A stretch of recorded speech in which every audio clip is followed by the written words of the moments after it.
Gold hub తాకట్టులో ఉన్న బంగారాన్ని విడిపించి కొనబడును. అదే రోజు ఆన్లైన్ ధరకు కొని డబ్బులు ఇవ్వబడును. నమస్తే, వెల్కమ్ టు మనం టీవీ. నేను వలి. ప్రస్తుతం నాతో పాటు స్టూడియోలో ఉన్నారు ప్రముఖ రాజకీయ విశ్లేషకులు అప్పసాని రాజేష్ గారు. వారితో మాట్లాడదాం. రాజేష్ గారు నమస్తే సార్.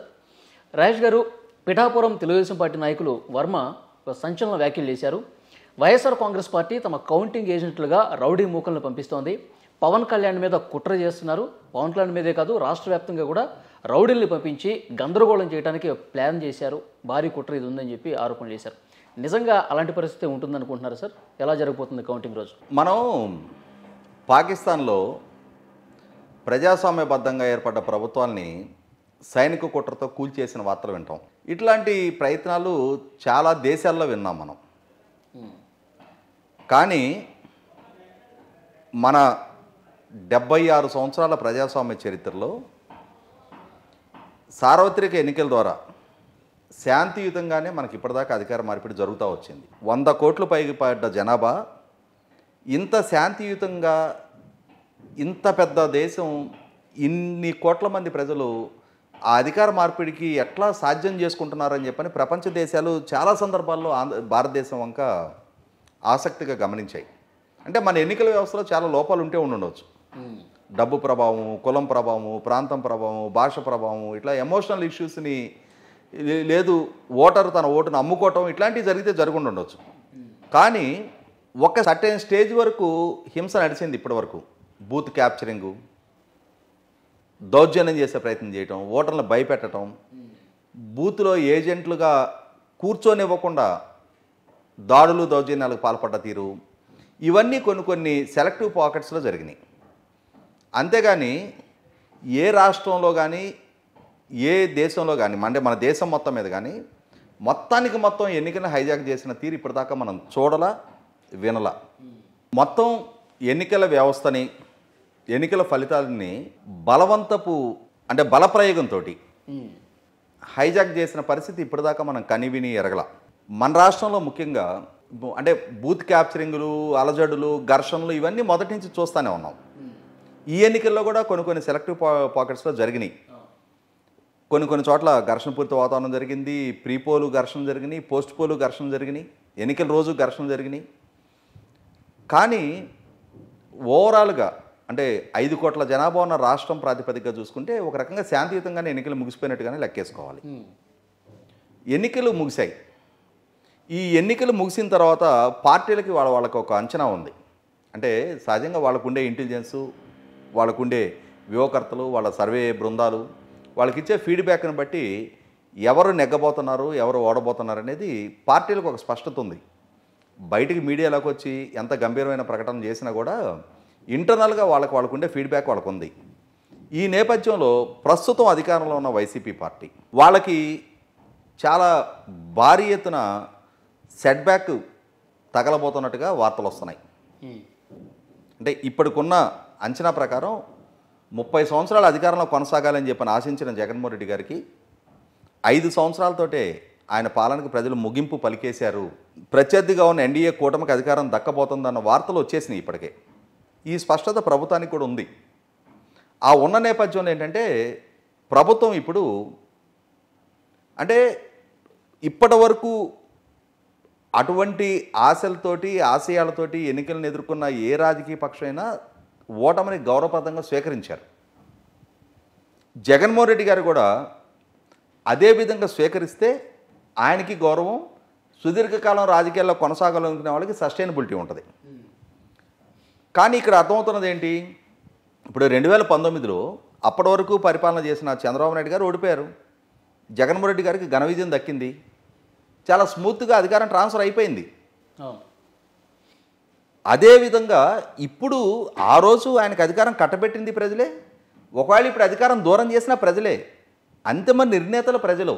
ప్రజల తీర్పుని మేము బలవంతంగా మాకు అనుకూలంగా మలుచుకునే ప్రయత్నం చేస్తామని చెప్పని కుట్రలు కుతంత్రాలకు దిగితే రాజ్యాంగబద్ధంగా రాజ్యాన్ని ఎదిరించి బలవంతంగా ఆ విధంగా ఫలితాలను తారుమారు చేయడం అనేది సాధ్యం కాదు.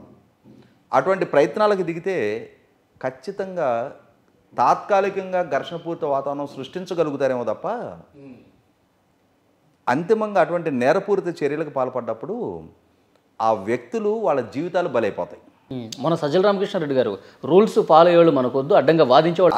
అదేదో చెప్తా నేను ఇప్పుడు. ఇక్కడ వైసీపీ పార్టీ స్ట్రాటజీ ఏంటి అనేది వాళ్ళ బూత్ ఏజెంట్ల శిక్షణా శిబిరంలో సజ్జల రామకృష్ణారెడ్డి గారి ప్రసంగం తేటతలం చేస్తూ ఉంది.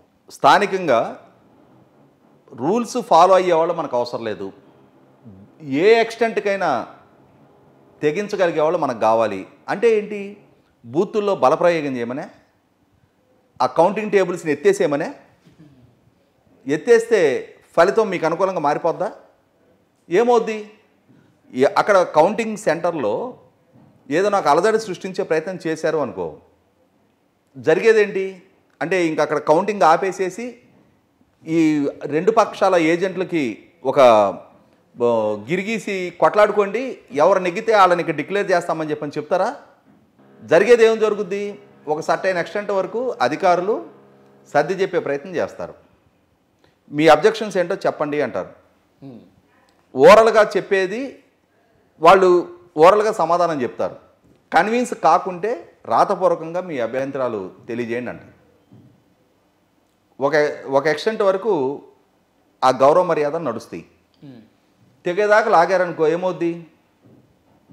3 లేయర్ల భద్రతా బలగాలు ఉంటాయి అక్కడ, ఎత్తి బయట బారదొబ్బుతారు. ప్రాసెస్ ఆగదు. ఏజెంట్లుగా పార్టీ ప్రతినిధులుగా మీరు సహకరిస్తే మీ సమక్షంలో లెక్కింపు జరుగుద్ది. మీరు సహకరించరు, అలజడి సృష్టించారు, దౌర్జన్యానికి దిగుతూ ఉన్నారు, పోలీసులు కూడా వాళ్ళ పని వాళ్ళు చేస్తారు. 175 నియోజకవర్గాలు, ఒక్కొక్క నియోజకవర్గానికి 14 టేబుళ్ళు ఉంటాయి. టేబుల్కి ఒక ఏజెంట్ అనుకుందాం, 14 మంది ఏజెంట్లు ఉంటారు, చీఫ్ ఏజెంట్ ఒకళ్ళు ఉంటారు. 15 మంది మొత్తం వ్యవస్థతో ఘర్షణ పడతారా?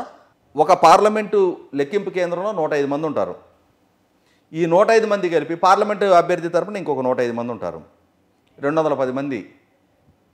ఎవరి నియోజకవర్గానికి వాళ్ళకే సపరేట్ బ్యారికేడింగ్ ఉంటుంది, కౌంటింగ్ టేబుల్స్ చుట్టూ ఫెన్సింగ్ ఉంటుంది, సీసీ కెమెరాలు ఉంటాయి. రౌడీ షీటర్లు వెళ్ళు, నువ్వు రౌడీ షీటర్వి, నువ్వు పైల్వాన్వి, నువ్వు 10 మంది మీద కలబడే వీరుడివి, నీకన్నా రాజ్యం పెద్దది, భద్రతా వ్యవస్థ నీకన్నా బలమైంది. ప్రజాస్వామ్యయుతంగా ఆ ప్రాసెస్కి సహకరిస్తే నీ గౌరవ మర్యాదలు నిలబడతాయి.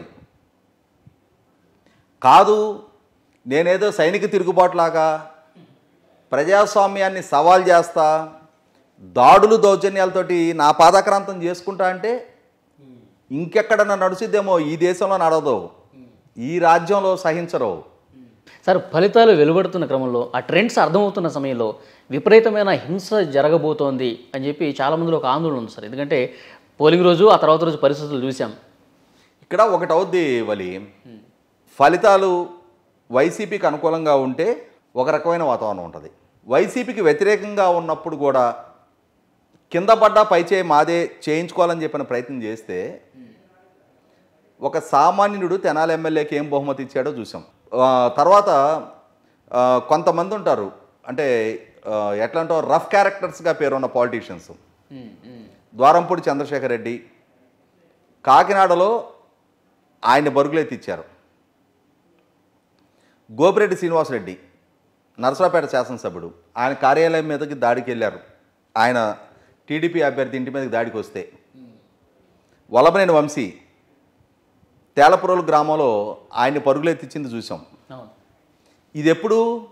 వీళ్ళ ప్రభుత్వం అధికారంలో కొనసాగుతుండగానే, వ్యవస్థలు వాళ్ళ చేతిలో ఉండంగానే. రేపు అధికారం వాళ్ళ నుంచి చేజారిపోతుంది అని అంటే మొట్టమొదట వీళ్ళ మీద తిరగబడేది పోలీసులే.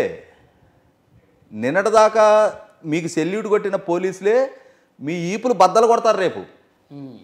ఒక్క క్షణం పట్టదు ఆ లాయల్టీ షిఫ్ట్ అవడానికి. అందువల్ల నాయకత్వం ఎటువంటి దుర్మార్గపు ఆలోచన చేసినా రూట్ లెవెల్లో ఉండే శ్రేణులకి ప్రాక్టికాలిటీ చాలా స్పష్టంగా అవగాహన ఉంటుంది. వాళ్ళకి వాళ్ళు ప్రాక్టికల్గా రిలీజ్ అవుతారు. వాళ్ళు దిగరు. ఇప్పుడు కొత్తగా ఎన్నికైన వాళ్ళు వీళ్ళు జోష్లో ఉంటారు. ఆ రిఫ్ట్ వాళ్ళు ఎందుకు తెచ్చుకుంటారు? ఎవరిని నమ్మి తెచ్చుకుంటారు? లోకల్గా ఘర్షణ పడితే పగిలేది ఆళ్ళీపులు. జగన్మోహన్ రెడ్డి గారు లేకపోతే సజ్జల రామకృష్ణారెడ్డి వచ్చి వీళ్ళకి అండగా నిలబడతారా ప్రతి సందర్భంలో? ఈ రోజు దాకా ఎవరికైనా అండగా నిలబడ్డారా వాళ్ళు? రేపు నిలబడరు. ఎవరు ప్యాలెస్లో వాళ్ళు కూర్చుంటారు, వాళ్ళు నష్టపోయేది శ్రేణులు. అందుకని శ్రేణులు ఎప్పుడు ఘర్షణకు దిగరవు.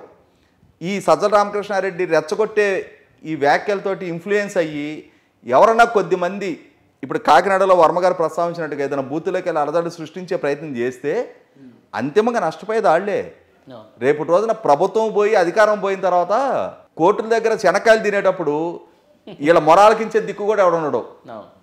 చూద్దాం సార్ పరిణామాలు కౌంటింగ్ రోజు ఇంకా ఎట్లా ఉంటాయో. Thank you very much Epson గారు.